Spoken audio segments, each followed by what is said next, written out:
And we're back, ladies and gentlemen, with our final segment of episode 223 of the Splashcast Monday Night Raw, our basketball episode, where we're going to talk about the Atlanta Hawks talk, and then we'll talk about some more what's going on around the league as well. Little scamming, little Nigerian prince scamming. Where you want to start? Where do we want to start? We want to start with 10 wins in a row. That's where we want to start. We want to come on, add the stage. Oh, we didn't lost it. Oh, we didn't lost it. There it is. I see it. Got it. There it is. There you go. Yes, 10 wins in a row, 10 W's in a row for the Atlanta Hawks. We're going to get right to the win today. We beat the Orlando Magic 124 to 112. I know it was not that close. It was not. It was a complete and utter ass whooping from beginning to end. We maintained control. We won impressively. From the tip-off, we looked like the better team, and we looked very convinced on letting them know that we were better than them. And I think that after that game, they should have the same feeling that we got punched in the mouth today. Nickeil Alexander-Walker, 41 points, career high, 24 points at half career high. I really appreciate him just coming in today and saying, hey, I have to be better than everybody on the floor. And 41 points, 9 3-pointers, 7 rebounds. He was the guy who led from beginning to end. Jalen Johnson also did a very good job in this game. I'm gonna tell y'all, I'm a very realistic Atlanta Hawks fan. I don't try to get overexcited.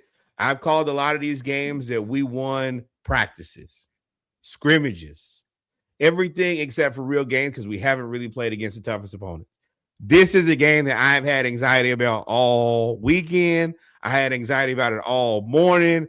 I had anxiety about it at tip-off. And after that, they proceeded to punch them and punch them and punch them again like they knew that they were better than them.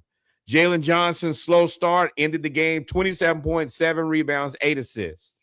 Okongwu, 18 and 9. And then on top of that, even more impressive. Excuse me, I'm looking at the wrong game, Lord.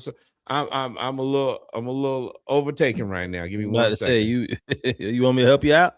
Yes, please help. All right. So with this game, man. So again, Nickeil Alexander-Walker, 41 points on 21 shots. I think that's what you really got to pay attention. 12 of 21, 9 of 14 from 3, 7 rebounds, 5 assists, and 2 steals. He was a plus 27 the entire game. He was plus 26 at halftime, plus 27 after the game. Jalen Johnson, another triple-double. And right. Jalen Johnson seemed to really take it personal because Paolo and the Magic, specifically Desmond Bane, were chirping in the first quarter. Even though they looked tired, they were chirping. And Jalen did not like it. And what I like about this game is I don't think these teams like each other. Like they don't. The least bit. And Paolo was trying to be the East. Paolo was trying to be overly physical early. He was trying to, and I get it. I think he probably 20. Is he 20 pounds heavier than Jalen? Yes, he's 270 pounds. Yes. He's like 30 pounds. He was trying to lean into him and Kuminga in a way to say, hey, y'all a little. And this has always been a concern. If y'all go back and listen to, right before we start making all the trades, as much as I love Jalen Johnson, I do have concerns about when he plays against players that are bigger than him and players that are potentially better than him. And many times I see him kind of fade, kind of digress. In the moment. Yeah. And I try to give him a little bit of grace because he's still young. He hasn't played a ton of basketball games. This is really his first season of, and number one, the transition from being a complimentary player to being the primary player. And to see him against a guy who I think up until maybe this moment, a lot of people feel or have felt is better than him. To see him come out and have a game like this, I think that the questions may arise, and I think that they're warranted. Is Jalen Johnson better than Paolo Banchero? I think that's a very reasonable question. And if you really look at it from a Norwood point of view, if you look at the value and you look at the cost of what Paolo costs, and you look at the cost of what Jalen costs, it ain't even close. So I need y'all to like and follow. Follow us on Instagram. If you go to Instagram and you go to the Splashcast and you scroll down about probably 6 months. When the season start? October, probably around October 2025. I posted a conversation that we had in the group. If y'all want to join the Splashcast versus the world, y'all let me know. We have good conversations. I do remember that. Where we had a post and I said, why is Paolo? No, you asked, why is Paolo better than Jalen? Or we asked the group, why is Paolo better than Jalen? And we had the conversation. And ever since then, Jalen has taken off. Paolo has kind of faded. Now, Paolo does have internal beef with his coach. But at this point, Paolo was 3 of 13, and we had so many bodies to throw at Paolo. And yes, he wants to overpower Jalen. But one thing that they kept pointing out, and I do look kind of like Peacock, the app. I like Austin Rivers. He's funny. Very good. Sidebar, timeout. Let's talk about that. He is age appropriate. Mm-hmm. He is an NBA player, but not an NBA star. So he gives very relevant commentary as a person who played, but I wasn't the best guy on the floor. I can be more transparent than a lot of you guys. And he's just funny. I said it in the group chat, which y'all are more than welcome to join. He don't get paid a lot of money. He's a guy who eventually will go from calling to on one of these networks. He's going to have one of those 4 seats. Mm-hmm. Definitely. What was I saying? Paolo. Oh, you enjoy Peacock, Paolo.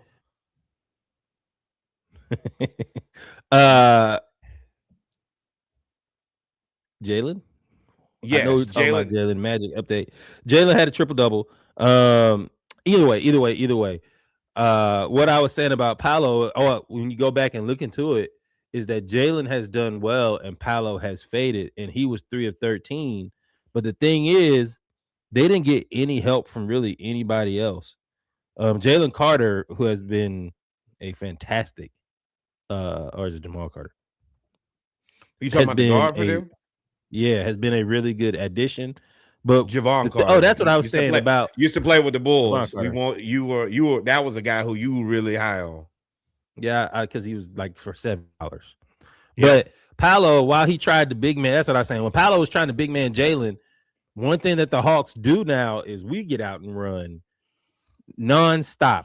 And if you listen to Austin Rivers, he was like, dog, the Magic are tired. And we outran them to a 17-point lead. And then, of course, Nickeil Alexander-Walker gets hot. And that just lends to the fact that you don't know who's going to be hot. He had 41, 24 at halftime. Last game, CJ had like 33. So it's like, well, who's going to be hot? And then the defense, Desmond Bane got frustrated. They couldn't dribble against us. And I do think there were some coaching things that Magic should have done to maybe play Black a little bit more. But for the most part, they can't hang with us if we run. He was out. Paolo took 16 free throws. Which is which number one, Anthony Black being out makes it more difficult because he's kind of the Dyson Daniels of their team, where you can kind of say, all right, is he a guard? Yeah, but is he also big as a wing? Yeah, which in this case, I'm going to say this every week. Dyson Daniels' ability to play multiple positions is life-saving. Bro, he had Because 15 and 12. whatever you got to get, like, all right, well, we'll put CJ in the lineup. All right, well, Dyson can guard most threes happily. And on one end, you look at Banchero and you say, yeah, he's a lot heavier than Jalen Johnson, just, standing next to each other. Well, that's great when you're in the post. When you're running up and down the court, and as Joker has called him, he runs like a fawn or a deer. That's exactly what he was doing with Banchero. And you could see the Magic, who they play a slower style of basketball, huffing and puffing. They looked whooped. And I saw that in the first quarter, and I was like, first of all, we have so many guys to throw at you. So many. Because we got Kuminga, we got Mo Gay, who got in early. We got, we got Jalen. If you really need in a pinch, Dyson is going to be busy. He's still 6'7", and he's active and strong. So even if you try, he's going to frustrate you, even if it's only for a couple possessions. And the Magic, once you get past that first 5, it ain't the same. Jet Howard is good, but he's not a good defender. They really needed. They missing Wagner, and they missing Franz and Black, like you said. So yeah, that's 7. That too, but they also, like, this is a game where, unfortunately, the other guy who would have probably helped a lot was also out in Jonathan Isaac, just because he's their kind of equivalent, or should be their equivalent of Mo Gay, of, hey, you're tall and fast. Just go stand in front of whoever's cooking and harass them. And then you also just have Nickeil Alexander-Walker is a $14 million player that should be paid $25 million at minimum. Minnesota, 41. You blew it. You blew it, Minnesota. I know that you should have made other moves. Nickeil was not the guy to let go. He's blossomed into way more than what anybody thought he was going to be. That guy is a really good basketball player, and he's on an excellent contract. So you look, and you got Jalen Johnson getting paid $30 million a year. That's a steal. You got Nickeil Alexander-Walker. That's a steal. You got CJ, who is just and his money is going to go to Nickeil Alexander-Walker, and we'll bring him back on a cheaper deal. But I think that we were uniquely qualified to know that CJ was still a bucket because of the way he cut our ass. I don't think the rest of the NBA said, oh, I still, if you actually go into the comments, people still will make CJ McCollum goes. You're like, why is he on my timeline? Oh, because he is going nuclear. That's why. He is still, I ain't gonna call him prolific, but he is hell to deal with on offense. Defensively, he ain't a lot, but you better strap up, because he got a full complement of moves. Yeah, and today, unfortunately, there are a couple things that I didn't like. We lost focus in the fourth quarter, then the third and fourth quarter. When we were up by like 29 at one point, and then they cut it all the way down to like 13, 11. I didn't like that. And I know Kuminga's rusty, but we've seen the good in Kuminga when he's played the first 4 or 5 games. This was the first game I saw the bad. The game before he was bad too. He was literally the fuel behind them getting from being down 23 to being down 11. He was almost like a 0 for 10 run on his own. And then CJ McCollum did have a rough game. He was 9 points, 3 of 14, but he hustled on defense. I ain't gonna lie to you. Him and Gabe Harris. Is it Gabe Harris? Gabe Vincent. Him and Gabe Vincent. I ain't the biggest Gabe Vincent fan, but he gets in the way. He ain't hitting no three, but he gets in the way on defense. Gabe is rehabbing his image. I need y'all to relax when I say this, but I need you to understand the sentiment is he kind of like Russell Westbrook when he was for the Lakers, where everything that goes bad, oh, he just sucks. Gabe is... He never had the talent of Russ, so his highs are never going to be that high. But Gabe is a He's a very shooter. legitimate backup point guard. He's gonna play good on-ball defense. He'll organize the offense. He'll be in the spots that he needs to be, and he won't get worked when he's out there.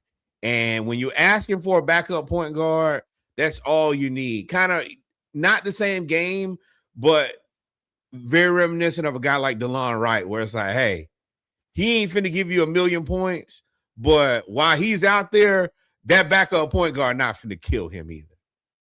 And in the past, that's been a place where you let the Tom Satoranskis of the world get out there and give you a little 20, and you're like, who? And the Ish Smiths of the world, Kev, are just guys who are just nothing burgers, just come out and destroy us. So the Gabe Vincent minutes are very good. Bench Corey gotta be Kis- better.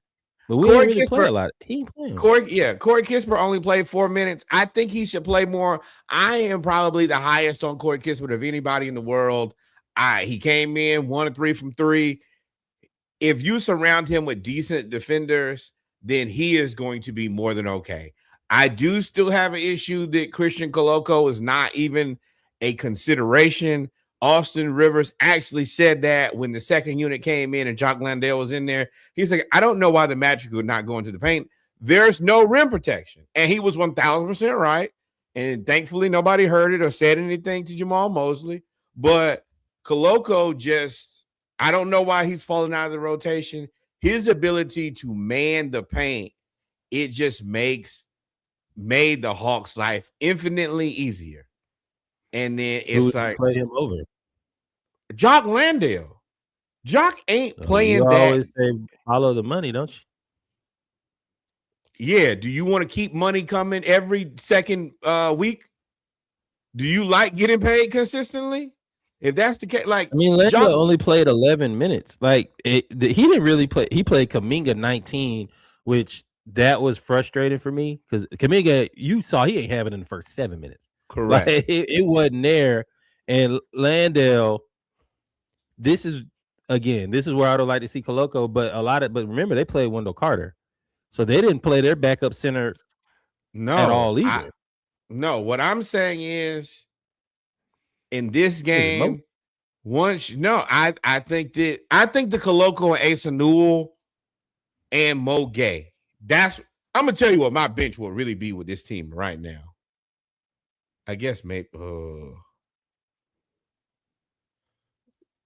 Gabe. I'm gonna make Reese Shea play the 2. Mo Gay, Asa Newell, Christian Koloko. Because it gives you enough scoring. They can all dribble the ball well enough. And we have height for days. Where would you play Kuminga? I don't think the Kuminga should have played tonight. He ain't healthy.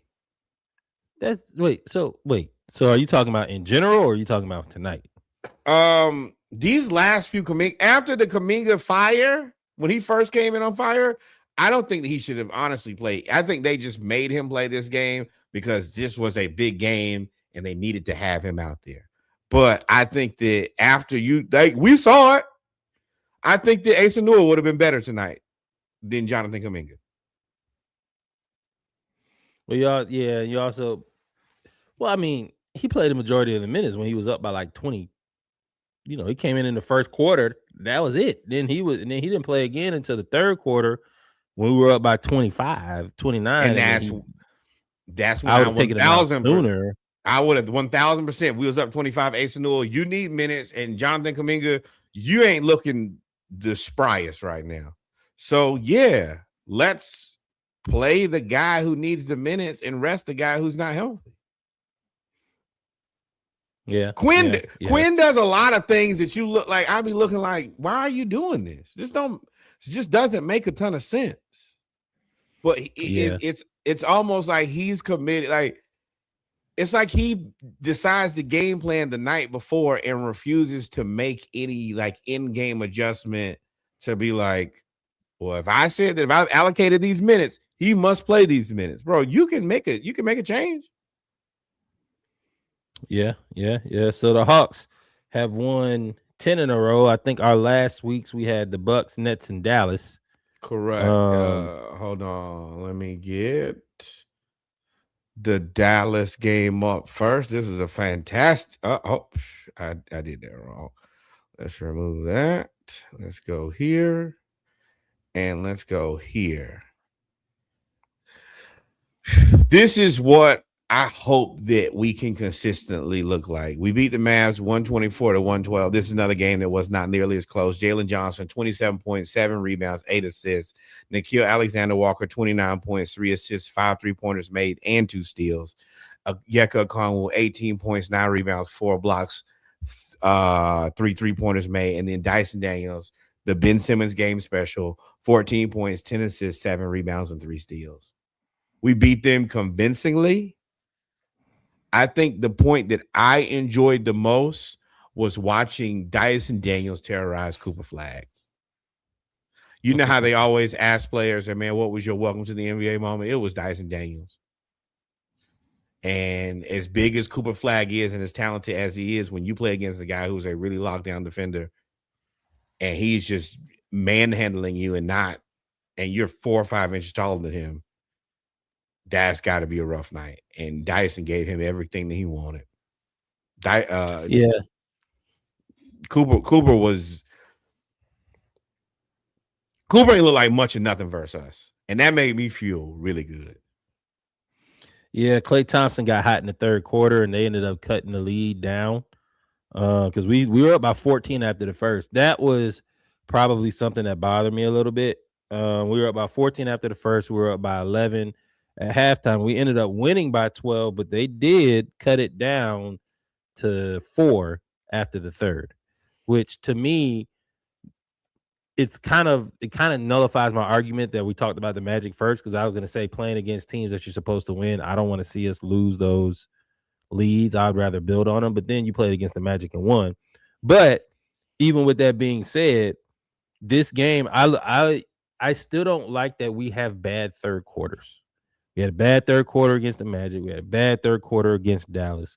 And if it really wasn't for, and again, our bench didn't really give us much again.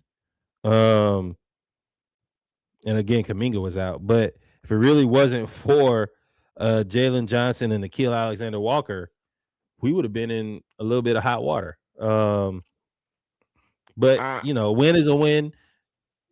At this point, that was what, 9 in a row. So yeah, I ain't gonna. But this is my only thing about it is I know that his value has also dissipated. Is Klay Thompson still Klay Thompson? Just the same way that we kind of talk about CJ McCollum. Klay had new haircut.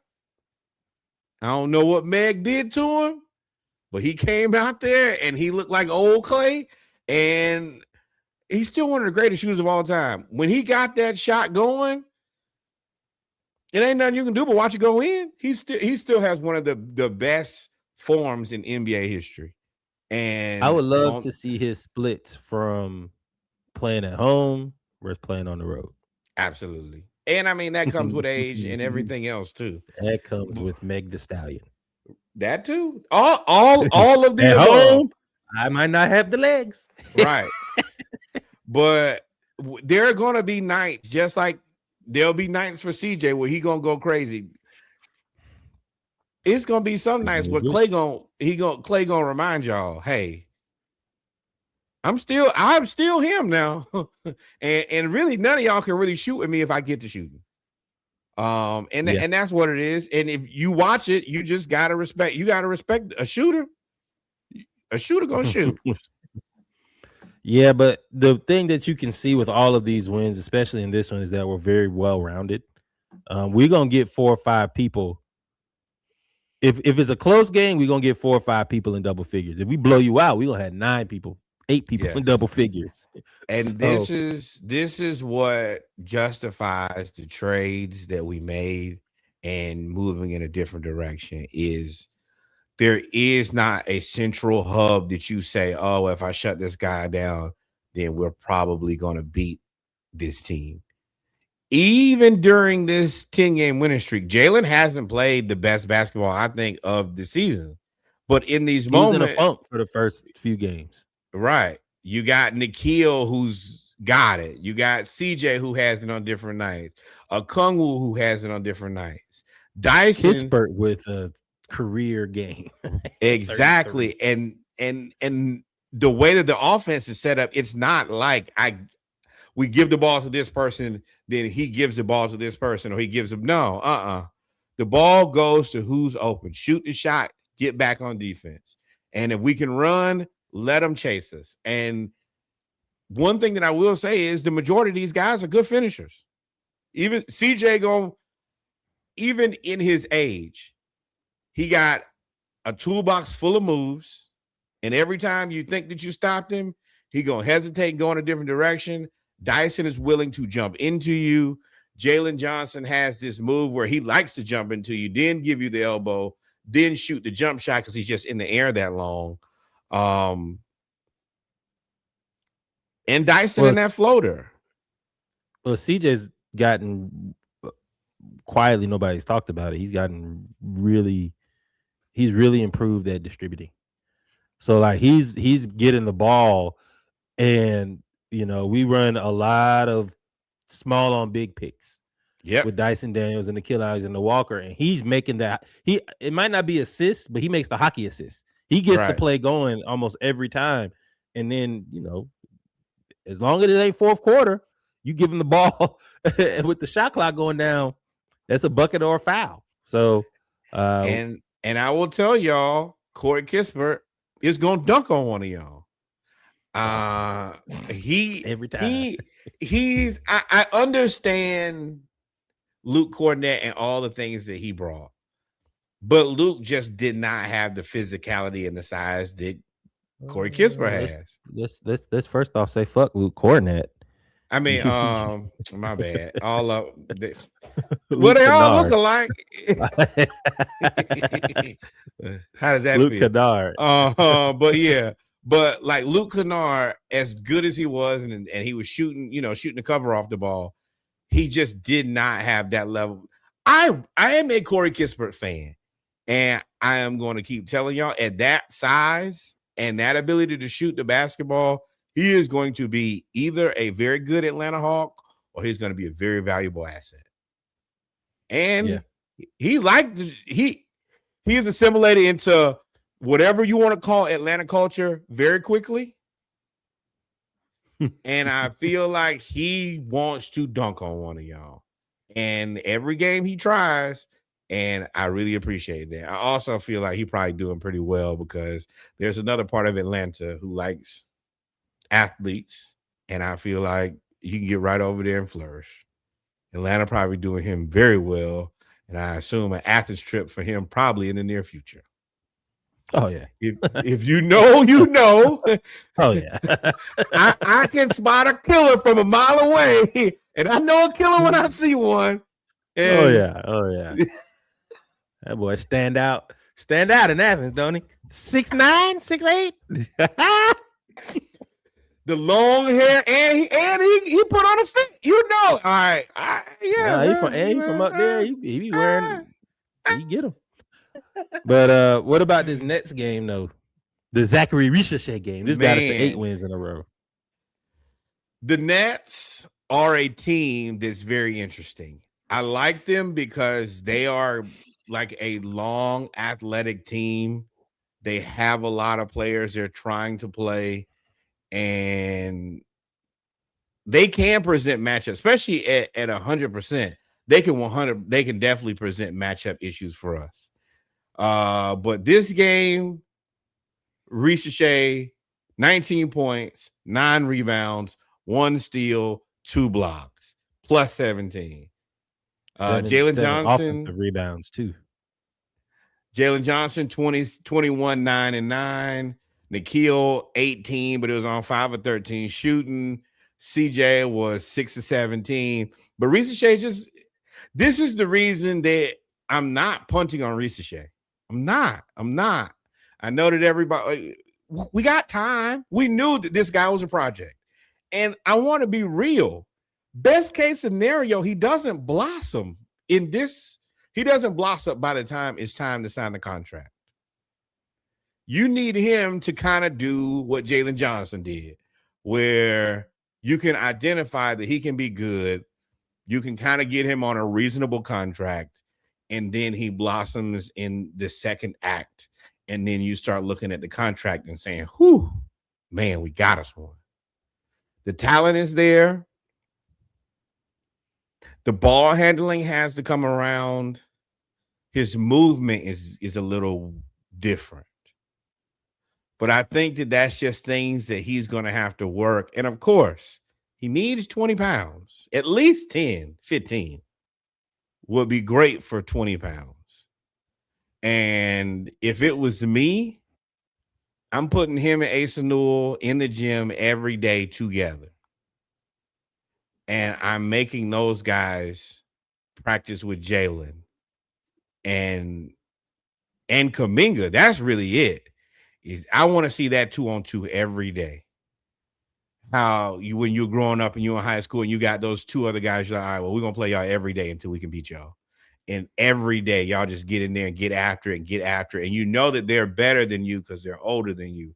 But if I work with these guys every day, in and out, I can be as good as these guys. And I think that's the potential they have. Well, Shea, I told y'all I was going to flourish coming off the bench because there's not as much ball handling off the bench, and it's a little bit more free flowing. Where you have in the starters, you have more Jalen Johnson, Dyson Daniels, Nickeil Alexander-Walker, Onyeka Okongwu, CJ McCollum. Ain't everybody only catch and shoot person on the court really is. I mean, they all technically could, but the only catch and shoot person is Okongwu. Whereas, and they tried to make Shea that, but to me, I always thought Shea was better at using his height and just kind of running around. And that's really what he is. He's a 6'10" too. So he got 7 offensive rebounds against the Nets.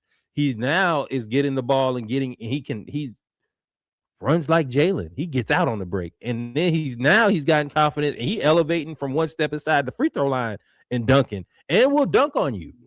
Now, if he could just nail down in this game, he started shooting well. But if he could nail down the jump shot off the dribble, coming off the screen. I don't care about the shot for the rest of the season. In the offseason, no, I mean the season. I mean the offseason.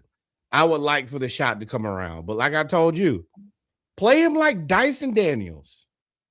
Can you defend? Can you rebound? Can you push the pace?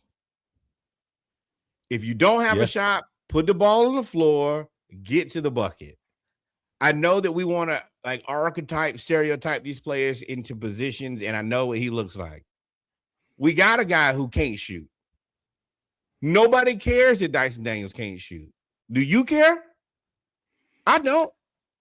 I don't care because I like Quinn as much as we talk about him. About his rotations. He has figured out how to make Dyson Daniels eat up space through picks, and just if you put the 5 on me, then I'm gonna go right around you. Or if you put a 1 on me, I'm gonna go into the paint. But see, that's where you can't treat him like people stereotypically. Shout out to Austin Reeves. I'm stealing this from you. You can't treat Dyson Daniels how you treat Draymond Green. They don't even look at Draymond when he's out of the 3-point line. If you do that with Dyson, he will dunk on your face. He gonna close that. He gonna close that gap very fast and attack the basket. Draymond just don't have the athleticism, especially not at this age. But if I'm Shea, I want you to go to the basket and shoot free throws and build your confidence. The shot waxes and wanes. That's what it's gonna be for us, for the foreseeable future. But I tell you one thing. If you're going to be that tall, you might as well use your height. And he shoot now. He's gotten past and this again, shout out to coaching. They've gotten him past the embarrassment of not being able to shoot to the point where he wouldn't even shoot before. Now he's shooting, and because Jalen is such a good rebounder, and because Okongwu was there. And because we now have a little bit of size in the paint, even with Langdale can do well in a 5x5 square. right at the rim. So as long as you get the ball on the rim. When he wouldn't get the ball on the rim, I was like, bro, just shoot it. If it goes in, it goes in. But we're a pretty decent rebounding team. Right. And if we can do that, that gives us second chance points and more possessions, which has been key to this 10-win streak. And especially on that second unit, yeah, everybody out there mostly gonna hustle and try their best to get the board. And I mean, even Corey Kispert is a legit shooter. He looking to get downhill first. Now, if you give me the shot, I'm gonna take it. But I'd much rather take an easy 2 or shoot free throws. And I think that's the biggest opportunity. Same thing kind of with Kuminga. Just put it on the floor. Y'all all are tall and strong. Shoot the free throws. Just shoot them. And if we shoot free throws enough, everything else will be fine. Because they're going to get in foul trouble. Then they're going to back up. Yep. And then we played the Bucks. Now that was a schedule win. No Giannis. No Giannis. And we beat them by 23 points. The Bucks, we thought that they actually played hard because we have their pick. So, but you go ahead. This is the CJ McCollum 30-point game I was referencing earlier. The Bucks are stupid. 2 weeks ago, I told Reggie they have a 0.2% chance of making the playoffs. It's over. And we're going to get that's going to be the next point is, and I've been telling y'all this since pre-All-Star. That's when the playoffs started. The playoffs are the teams that are going to be in the playoffs and play in is now set. And the Bucks were under this disillusionment that they were still playing for something when they were playing for nothingness. And that's the reason that I know that their organization is going to fail, is they won't even look at the math and say, hey, it's over. They were just playing to play Giannis and risking an injury, which he still ended up with a game or two ago when they finally sat him down. They didn't have the roster to keep up with us. CJ McCollum, 30 points on 7 3-pointers made. Boy, it feels so good to have multiple guys who can just shoot the ball.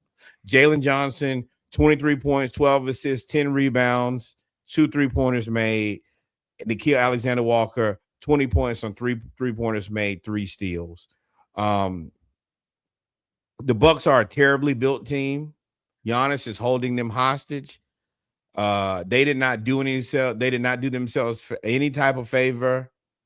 Shout out Ryan Rollins though. He cooked Dyson. He cooked Dyson. But you should have kept, if you're going to play this bad, then you should have kept Dame. You could have traded him next year as an expiring. Somebody would have took him. But now you have to pay him 4 more years at $20 million a year. You have Miles Turner, who is overpaid, and good luck trying to get out of that deal.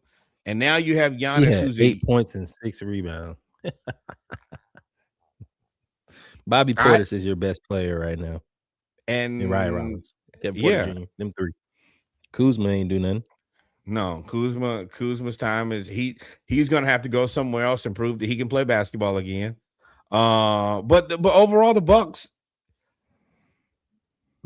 just are a poorly run organization with no plan. There's no plan here, and like he said, we own their pick. The best thing that could happen, and the worst thing, is that the Pelicans are playing good now. So the Pelicans, I think, may end up with I got to see who gets that pick, but the Pelicans may end up with the Bucks pick, maybe, or maybe the Bucks. I think we get the Bucks pick potentially, and the Bucks may get the Pelicans pick, but the Pelicans going to keep on winning. It's not going to be that bad of a pick, but it gives us 2 shots. The Bucks are out of there. The Pelicans won again tonight. They're 8-3 in their last 11. But overall, this is just a win that we were going to get. A lottery pick. 1, 2, 3, 4, 5. Yeah, it's still a lottery pick. Yeah, but I think they're gonna try to win a lot at the end of these games, and of course it'll be a lottery because they won't be in the play-in. But it ain't gonna be fun. It's not gonna be what we're gonna have. because the Bucks gonna keep on losing. Yeah, they are. They are. But I will say overall, to sum this up, man, 10 wins in a row. This by far is the biggest win. Congratulations. We haven't won this many we hadn't had this many wins in a decade. Since we won, didn't lose in January. Didn't lose the month of Correct. January. Right. It feels good. I think that all of the moves right now, if you look at the trades that we have made, were positive trades. They have, if you want to look and say, honestly, Saleh, since he's been here, from whence he started to present day, I think that it would be tough to not say that he's not made some of the best moves of anybody. I think that, even the Kristaps Porzingis move, I think had we been communicated with from the beginning that he was sick and we didn't know what he had, I think that would have probably mitigated our expectations and made it way more reasonable. I ain't never had no expectation. He ain't playing like two. Yeah, but we didn't know he had. Nobody still knows what he has. We don't know what he has. I'll say this. I told y'all from the get-go that we needed to win the majority of these games going into the second part of March. I didn't think we were going to go 10-0, but I needed us to win these games because, again, we really didn't play anybody. And I said our barometer is going to be this part coming up where we have the Magic, which we did win that game, get a reprieve with the Mavericks, even though the Mavericks just won tonight, I believe. And then we play the Rockets. No. They beat the Cavs the night before. And nobody said nothing about that mysteriously. And beat them by 30. You got whooped by the Mavericks and ain't nobody say nothing. Now, when they beat the Mavericks, it's amazing how. But we play the Rockets. Then we got Warriors, Grizzlies at home, which should win. But then we got Pistons, Celtics, reprieve with the Kings, then Celtics. And then we got, again, April 1st, the rematch with the Magic in Orlando after embarrassing them. Then Knicks, Cavs, Heat, Nets. And all of those games are now going to mean something because the last time we talked about it, now that you have all of this up here, we were thinking, the Cavs might not really be playing and rest. Ain't no rest. So all of these games now matter. And this is a tough way to end the season. For the weary. None. And I don't like that for my team. I do love that for a fan of basketball. And for the listeners, y'all gonna have to just listen through this part, and I'm gonna talk y'all through it to the best of my abilities.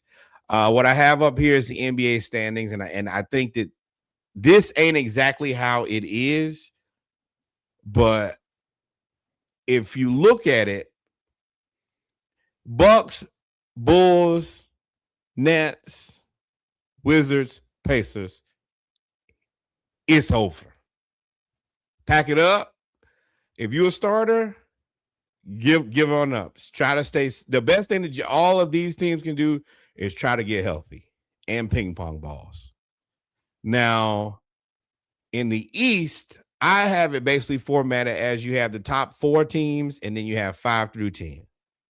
So Pistons 48 and I think 19, Celtics 44 and 23, Knicks 44 and 25, and the Cavs 41 and 27. I don't think that anybody in that next group is catching them. But it's a dogfight at the top. And in this, seeding is going to be infinitely more interesting. And I don't know if it's better to win or lose right now. Because you could end up playing the Hornets or the Hawks. Well, I don't for those 4 teams, my bad. For those 4 teams, out of 5 through 10, to me, the first any one of those teams, I'll probably say 1, 2, 3, 4, 5. 5 of the 6 of the 6 teams that are 5 through 10. And if the 76ers get healthy, them too. I think that they're not gonna get healthy. Then I think that they could. I think the Knicks are vulnerable. I actually think the Cavs depending on who they play, are beatable. Surely can be had. I And don't that's the know matter. about the Celtics. I think Jason Tatum is a feel-good story, but he obviously has limitations physically, even though he's great spot up three-point shooter. He's still 6'10. And then the Pistons, who looked almost unbeatable for a long time, have come back down to earth. So I think anybody from 5 to 10 really could beat those teams. And the Pistons' that's all I'll say. issue Go ahead. is their defense is not as good as it used to be. The last 2 years, they've been basically like second defensive efficiency. They're like 12th now. So, like, still a good defense, but not a world beater defense. And their offense, it ain't the greatest. It's a lot of Cade. You might have pick and roll with him and Durant. The Celtics are interesting for a couple reasons. Number one, they shoot the cover off the ball. Jaylen Brown has been, and they've been world beaters. Now, at the very last minute, you have to incorporate Jason Tatum. Now, do I think that Joe Mazzulla is probably the most capable of doing that and doing it flawlessly? Absolutely. I think that he deserves to be coach of the year, and I think Jaylen Brown should be the MVP. If you don't like it, you can kiss my ass. But it's just adding a variable at the very last moment.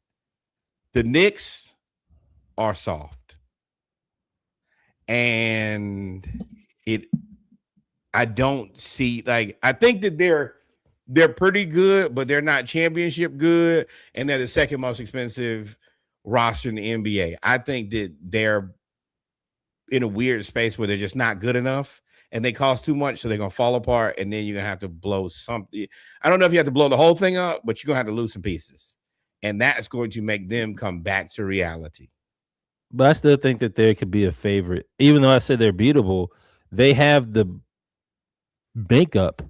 They're a big team. The Knicks are a big team.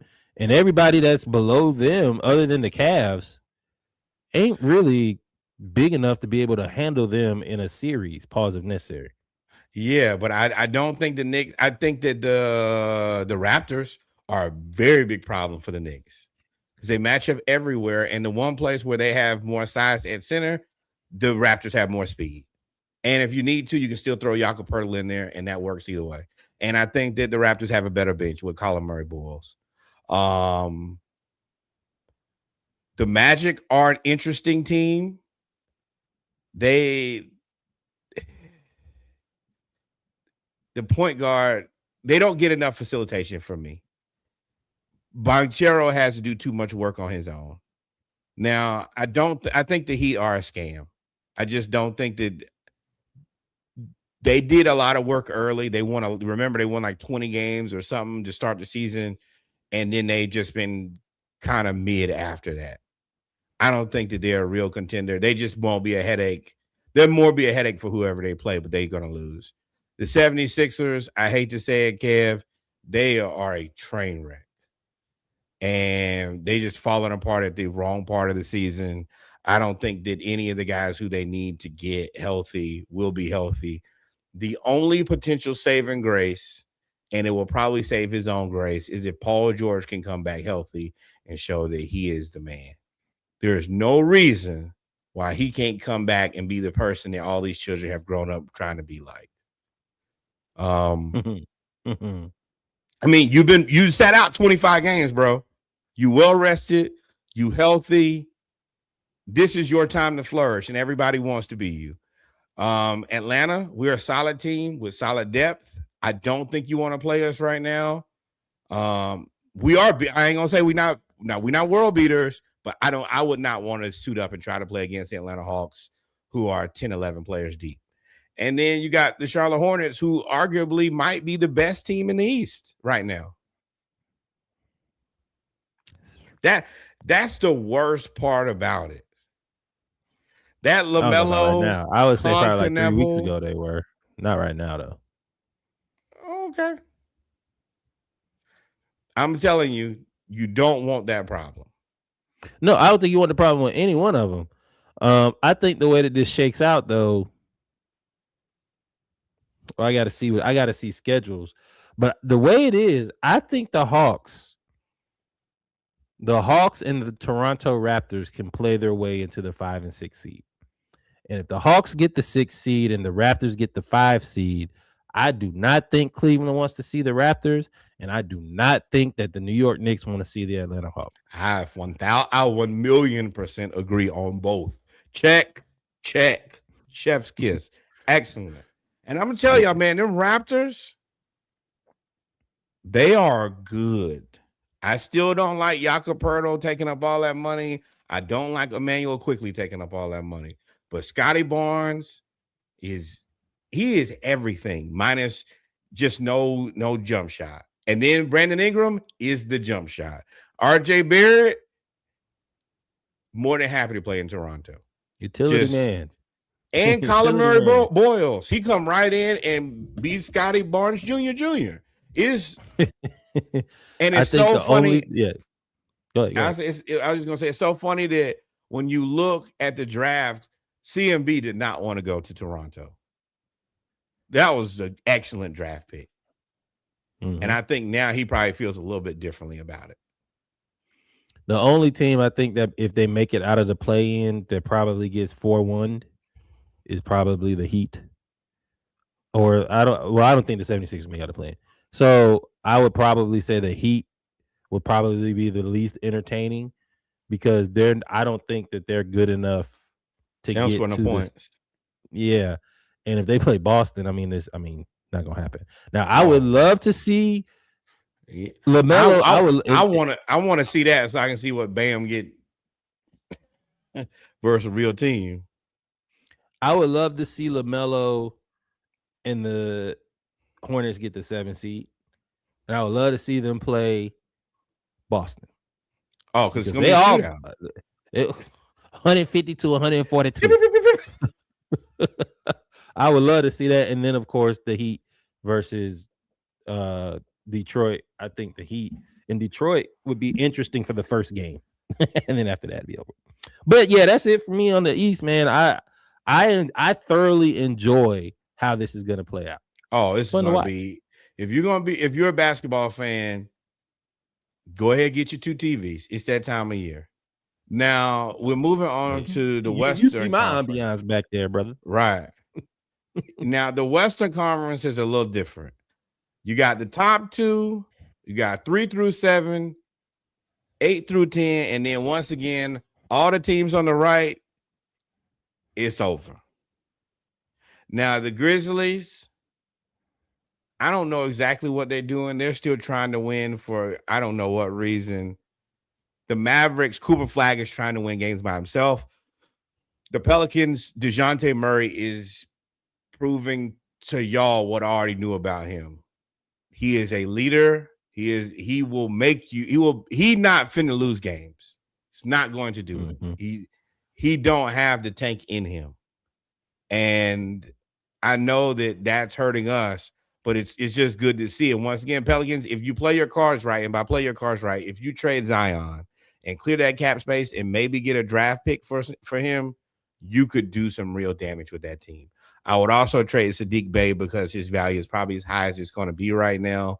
And there's teams that will pay for guys who are strong end shooters. The Jazz have Jedi mind tricked y'all. I'm going to tell you right now, be ready for next season. It's going to look a lot different around there. And then the Kings, boy. Me, Reggie, and Kevin could run the Kings better than what they got going right now. I feel like that with all of my heart and all of my soul. I'm not lying to y'all. I'm not being facetious. Just give me the keys to the building and move. Now to the teams that are actually going to make the playoffs or play in. The Blazers, weird situation. I don't know if they can get any better, but how many starting point guards can you have on one team? Oh, I'm raiding. I'm the Hawks. I'm raiding. No, but I mean, what can you get? You can't get Dame. You can't trade Dame again. Drew Holiday costs $40 million. Not paying that. Scoot, I don't know what Scoot is. He's looked better. He's looked better this year. Had a little eye surgery, had the Jameis Winston special, and ended up getting the eye surgery, and now all of a sudden his shoot percentage went up a little bit. He's a little bit Yeah. more mature. Remember, he was super young when he came into the league too. Right, but I don't know what the value of that looks like, and I'm not. I mean, I'm not. speaking selfishly for the Falcons, for the Hawks. I mean, what I give you Gabe, but I mean, I'm not giving you more than Yes, that. I'll give you Uh, Gabe and one of them second round picks we traded for. and then finally, the lead guard and the best player on your team, Denny Avija. I keep looking at this roster like, how do you have 4 point guards? How does this work? Then the next guy on your team, Shaden Sharp, he's a 2 guard. They all can. I don't know what they're going to do. Yeah, but next year, I don't know what this team does now or in the future other than probably keep clinging. And that Yang Hansen pickup looks way weirder. That looks like a bad stretch. The Warriors, I don't know what they're doing. They're actually suggesting that the Warriors losing the play-in so that they can get a ping pong ball and potentially get a lottery pick. But so Steve Kerr can harass that child too. Steve Kerr, they're trying to ride it out to blow it up. They're just trying to blow it up. They need Draymond to retire, but they can't force Draymond to retire because they can't force Steph to retire. And Steph ain't never going to just tell Draymond to leave. So they are literally being held in limbo too. So, I mean, it's tough. The Clippers have had, hey, we laughed at Tyronn Lue when they was 6-15. I don't know if they can eclipse the Suns and get there. Yes. With Kawhi playing the way he is, Kawhi playing MVP level for basketball. Yeah, but I mean, it's 5 games and it might be 10 games left in the season. So that's but they play also 6 get John Collins back. You get a lot of John Collins. A lot of people hurt. You're right. John Collins had a head and neck injury, whatever. I mean, you're right. It could be interesting, but the Suns, Devin Booker, but they also got Jalen Green back, even though they lost Dillon Brooks. They got Jalen Green back, and Jalen Green, I would be interested in having him on the Atlanta Hawks. I don't think that this. Yeah, some iteration of that. Like, I think that just works better for both teams. You get a salary cut where you get to bring somebody else in, and I mean, we can actually have a legitimate 2 guard, and then whatever we drafted could go onto the bench. But Jalen Green and Devin Booker, while they're very redundant, kind of very similar basketball players, they're good. That one thing that they're gonna always be able to do is shoot you into a game. Then you got the Timberwolves, who are looking kind of weird. Julius is kind of turning into a pumpkin lately and not scoring in the first half. That's not good. But you talking about a 3 through the 7 or the 3 through the 6 is what you're talking about? Yeah. Yeah. I don't believe in the Lakers. The Lakers right now are the number 3 seed. The Lakers are a stand. But LeBron, do you feel? And the Lakers are about to beat the Rockets again. Do you feel that LeBron and the Lakers are really embracing this? I'm the third person, and can he continue to keep that sustainable going into the playoffs? Because they do look different. They do look different with LeBron playing as the third fiddle. But I just don't know. Now I don't know about their defense. I don't know what they got. Do you mind doing the least amount of work in a group when you getting paid the most money? Yeah, I mean, ain't that what most founding father skinned people do? Exactly. He's cool right now because I'm letting the young kids do the work and I'm still getting all of the money and the praise. It's going to be interesting when they say, hey, you have to take a pay cut, whether or not he actually does it. That's his morals and principles. He ain't never gonna do that. Right. And the other part is Austin Reeves gonna take a pay cut? Money is Adam Silver has this second apron is a power play. Because Austin Reeves, on one hand, this is his time to make as much money as possible. You need to go to the highest bidder available. But if you do that, the Lakers should tell you no. Let me tell you no. The Lakers should not be like Austin Reeves not worth more than $30 million. I don't care what Oh, you you saying say. you shouldn't pay him? Oh yeah, no, Yes. nah, brother, you looking like a Memphis, Portland, Sacramento special, brother. They gonna give you Right. 47, 45, and you Right. gonna go right over there and have the time of your life being terrible, but getting all the money. And same thing with LeBron. If you want more than $30 million, my answer is no. This is not the old NBA where you could just pay everybody and everything be okay. No, if you don't have the money, you have a problem. Yeah. I like the Nuggets, but they old and injured. The Rockets, Amen Thompson is not a point guard. I hate that you had to use this season to figure that out, but you need a point guard. But had he been able to pull off the Dyson Daniels, you would have been in rarefied air. It just ain't shake back that way for you. So Tari Eason is probably out the door and potentially Jabari too. But if you trade those guys, you should be able to come back with a point guard. Pretty good one. Minnesota. So there's all four of these teams. I said the Lakers were a scam. I think Denver and Minnesota are the scary teams in the West outside of the top two. Out of this group, that can make a run. Minnesota is tried and true. They Western Conference Finals last 2 years. Correct. Denver has Joker, and if Jamal Murray's healthy, they complement and Aaron Gordon. They complement that each other two-man, very well. But they know don't- each other. But they're just missing depth. But y'all didn't play the old people at the park before. Hell yeah. That first quarter, it'd be tough. It's when them legs give out. But right. I don't know if they have the depth to be able to hang with it. And like you said, with the Rockets, I don't know. I think the Rockets are built to muck up the game, but Sengun going to the playoffs, Sengun gonna have to play against OKC or San Antonio. Let's be real here, man. Thing for him is to play against the Lakers because you can't do nothing with nobody else. These four teams are in terrible. These four teams are the equivalent of the Knicks and the Cavs. You're playing like you spent all this money to not be a true competitor minus injuries. Like as long as OKC stays relatively healthy and San Antonio stays relatively healthy, these four teams are just really expensive time wasters. I mean, sure, but what you want them to do? Not compete? No.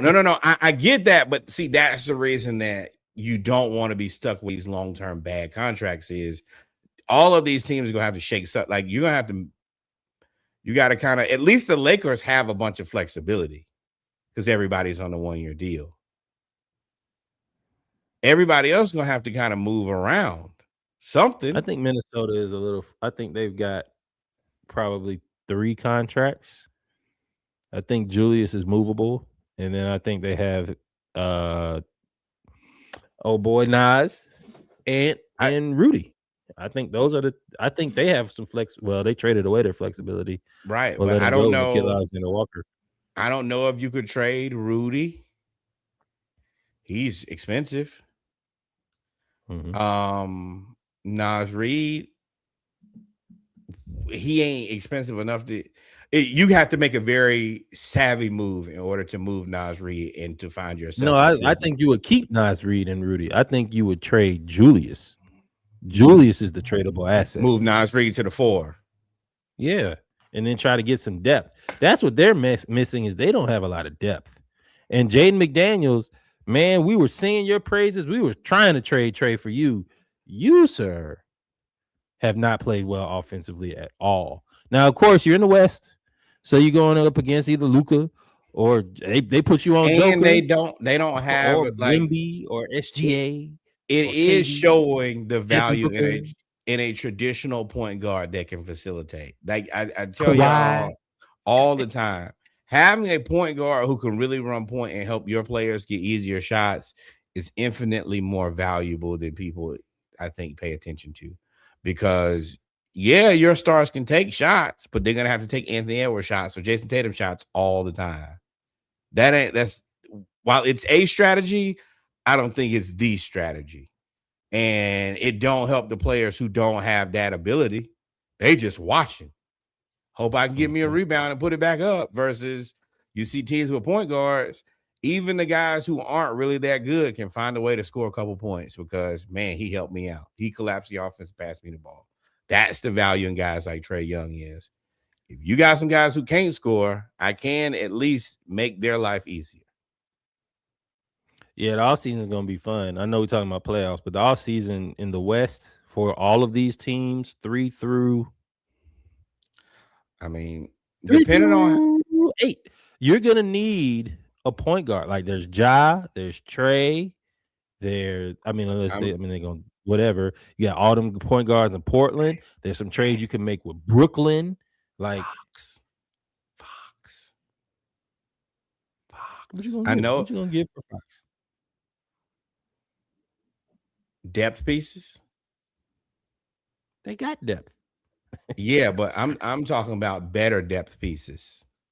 I'm talking. I mean, what I'm saying is, Fox is he is a point guard, a starting point guard, and you got Harper and Castle who are also starting point guards, and that long term makes more sense. And especially if I could go out and get us a guy who could play, who could be an elite 3 or a wing, I might be interested. Kevin Durant. No. But the right team, I might be interested in. I'll give you Fox if you give me Jabari and Tari Eason. Why would they do that? Why? Who says no? That's a lot of money, ain't it? No, Tari didn't. No, Tari got paid. Jabari got paid. Jabari got like 30-something million, and they traded away Sochan. You would be able to get rid of Keldon Johnson. I mean, it ain't bad. Who's your starting 4? Jabari. Tari Eason off the bench. Or Tari at the 3. And Carter Bryant off the bench. I forgot about him. Right. Who's the 2? And if you're the Vassell and then Castle. I mean, you could really start both of them. Yeah. You could really Harper and Castle. Yeah, Harper and Castle. No, Jabari and Tari. Yes, Jabari and Tari at 3 and 4. You paying Vassell. You're gonna pay Vassell at the 2. Unless you trade Vassell. Yeah, but basically, and they still got our pick, that 20th pick. So, yeah, they could do whatever they want to. But yeah, Fox, I like it. I understand it. But long term, it becomes redundant. Give me a younger asset that I can potentially extend in the future for a much more reasonable contract. And give me 2 of them too. Because Jabari can shoot. He can space the floor. And you can you got to do your research, but if you can develop him in San Antonio, that's a lock and stock 5. And Houston is pick deprived because they signed KD, but they need it. So you could really include the Hawks pick and Fox for Tari Eason and what's his name? Now that leaves you with a hole at the 4. And unless you put Amen Thompson back at the 4, or KD at the 4. Put him at the Sengun at the 5, KD at the 4, Amen at the 3, Fox at the 1, and maybe probably Reed at the 2. You lose a lot of defense. Do you? Yeah. I mean, you look. Off the bench, you would. I mean, you're right. You're right, but I mean, that's the reason you got Amen Thompson. But then you got a 20th pick though, and then you got a 20th pick. So I mean, right? Maybe throw in a Keldon Johnson, make it work. Yeah. I don't know. But I mean, yeah. Or you could. I mean, if you want to be safer, you could trade for Drew Holiday and go all in on next year. He's expensive, but the thing about that is you're not arming your enemies. The thing if you trade Ja. Give me Ja. I don't know. Houston and Ja is I don't know if y'all saw this weekend, but Ja will be right in the middle of spring break down here. Where you want Ja No, to go? Ain't too many places for him to go. You want to go Seattle, Las Vegas? Ja need to go. Now, Ja, I don't know what to say about Ja, man. Good luck and Godspeed, brother. And then finally talking about places to go. Expansion is on the way. The interesting story here for me is not that Vegas and Seattle are the places where they expect to go. There are two backstories that are very interesting to me, and I assume them to be very interesting to you guys as well. Number one, who leaves the Western Conference and comes to the Eastern Conference? That could be Minnesota. Minnesota or New That Orleans. could that could be New Orleans, or it could be Memphis. I think those are the three teams, and two of them would have to come And they're east. all up in the line. They're all Correct. up the line. The other portion of this is, when does this happen? And does this 2028. facility, yes, but all of the things that happened before, and does this facilitate the retirement of LeBron James and or Kevin Durant?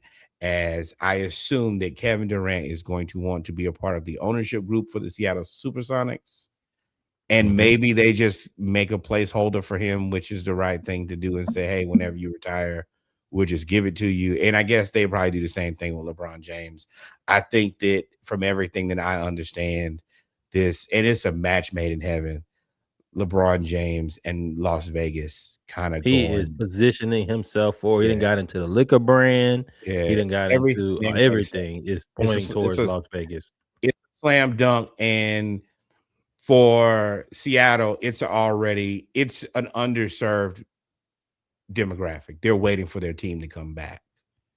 And Las Vegas has had a ton of success with, they had the Las Vegas Knights won a championship. Las Vegas Aces women's basketball won a championship. You believe eventually the Oakland or whatever athletic situation will transpire where they'll go to Las Vegas, but that is a dogfight right now. And I know that Vegas doesn't have a natural basketball demographic, but if you drop LeBron James anywhere, then people are going to be interested. And it just makes the most. Oh, and you got the Las Vegas Raiders too. So all of those things together, it just seems to make a ton of sense. And it's a few hours from I LA. So Infrastructure wise, they are, if you follow the tea leaves, you can see building everything around. They've got the big sphere. They've got already got the strip, which is there eventually is going to make a comeback as a tourist destination as health crisis go down. And then you add in the sports around it, honestly, this and they partnered with gambling. Yeah, they gonna get a basketball team. the sports are probably going to save Las Vegas, because I'm sure y'all all know that people are not going to Las Vegas to spend money gambling and going to resorts and all of that.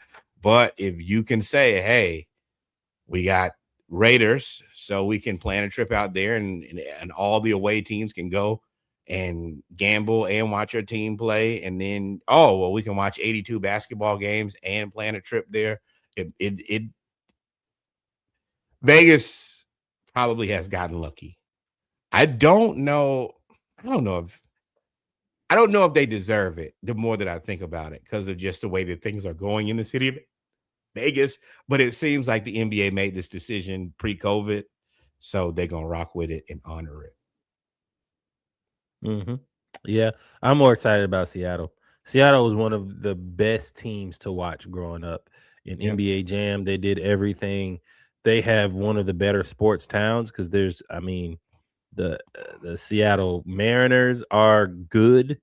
Uh, we all love them. The Seattle Seahawks just won the Super Bowl, Yeah, and they're it also helped. I can't think of what's the guy who used to own the Seahawks who passed away. Paul used to own Microsoft.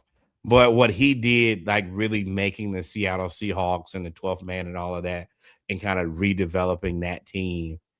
They're and I think losing the Supersonics, they're going to be appreciative of, hey, we kind of messed this up the first time. We had something really good and we didn't take care of it. We'll never do that again. And I think that's the reason that one's going to take off almost immediately. Um, but it should be interesting because you got teams that's going to have to move. You have ownership groups that are going to be trying to get into this. I heard that Bezos is interested in trying to buy the Seahawks this time again, and I wouldn't be surprised if he tries to buy into this basketball team, just because his proximity to that area. So we have all of that going on, and then finally, Bam Adebayo, and this. You feel how you want to about this, but last week Bam Adebayo scored 83 points, had 9 rebounds, 3 assists, 2 steals, 2 blocks, and 7 3-pointers made against the Washington Wizards.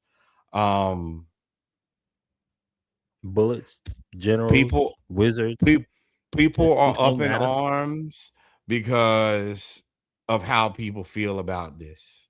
Personally, I am happy that Bam had the opportunity to score 83 points. Apparently, the story was leaked that he lost his grandmother on her after 83 years of life, and that's the reason he went for 83 points. It was also fantastic because his mom was at the game, Asia, his girlfriend's at the game. I am happy for all of that.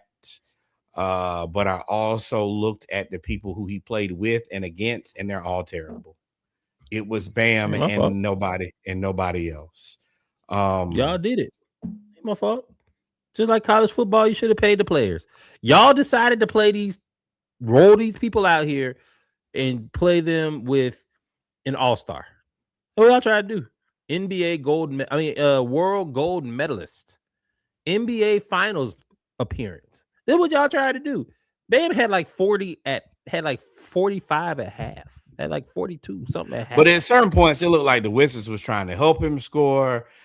Everything had gotten to a point where it was just like, hey, let's help Bam. And that's at that point, now the Wizards. This the game we live in. In the 90s, if you score 60 and you started gunning, I'm going to Jalen Rose you. I'm going to make sure that you turn your ankle, or I'm going to do what Charles Barkley did. I'm just going to punch you in the face. Like, that's what you do. But this is not what we live in. We try to break records. We're all happy-go-lucky. We're all here. And Ben was telling y'all, don't foul. And y'all kept fouling. Well, then, hey, stop fouling me. Yeah, I don't have no problem. It's hard to get to 40 at half. A lot of y'all can't do that. I agree. No, that part to me is way more real, like more appreciated. But this 83 to me, I'm gonna tell y'all all of what I feel. This is what I wanted to say. It's a nothing burger to me. I also realized in 20 years, them children who grew up now won't remember how he got 83. They'll just see Bam Adebayo with 83 points. Do I respect it? Maybe the first half. But eventually people will forget. That's all I got on that. Man, we still talk about Wilt when he scored 100. Which y'all think Wilt took 62 shots. There was no goaltending. If y'all go back and look at Wilt play, he was intercepting shots. Right. That's what I'm saying. But I still, from what I understand, Wilt was trying to win for the vast majority of that game, and it was relatively competitive. Kobe's 81 was competitive for a long time. Clay's 60-something was competitive until it wasn't, and that's the reason he stopped at 60. And I think Dame had one of those type of games too, and that's the reason he stopped it where he did. The difference is Bam just played the whole game even after it was clearly out of contention. Man, we'll play 48. Man, look, man. 83 is 83, dog. It's hard to get there. If y'all decide to foul me, it is what it is. It's hard to get to 40. It's hard to get to 60. It's hard to get to 80. It's damn near. We thought it was impossible. You know what I mean? So, I mean, it is what it is. Didn't Luka give us 70? Mad. Didn't Luka give somebody 70 and he was up by like 30? Like, it is what it is. I'm not mad at however you feel. If you feel like it's some BS, you're entitled to that. If you think that this is one of the greatest showings of basketball of all time, that's fine too. I ain't say that. I'm just saying 83 is 83. It is what it is. K-Swiss, put your spin on it. Yeah, I do think the story needs to die now. I mean, and it's a lot of Kobe stands out there that's really hating on it too. They are driving the hate of this. So I mean, and I want to be very clear. I don't want to be lumped in with those people. I am not a Kobe stan. I just think that this is low integrity 83. Fair. And that's fine with me. I'll leave it at that. I'm gonna give you kudos. With that being said, I don't think that we missed anything. No, man. Never do. Any parting words for you? Oh, fuck Luke Cornett. I'm about to say what happened. Yeah, fuck Luke Cornett, dog. I don't like Luke Magic Cornett. City Monday. That's the name of the show because that's what Magic it was. City going crazy right now. If you look on Instagram and all of that, Magic City is going crazy and right now. Alexander, all the wings and all the things, baby. Let me tell you, that boy dropped that 41 on y'all head. With that being said,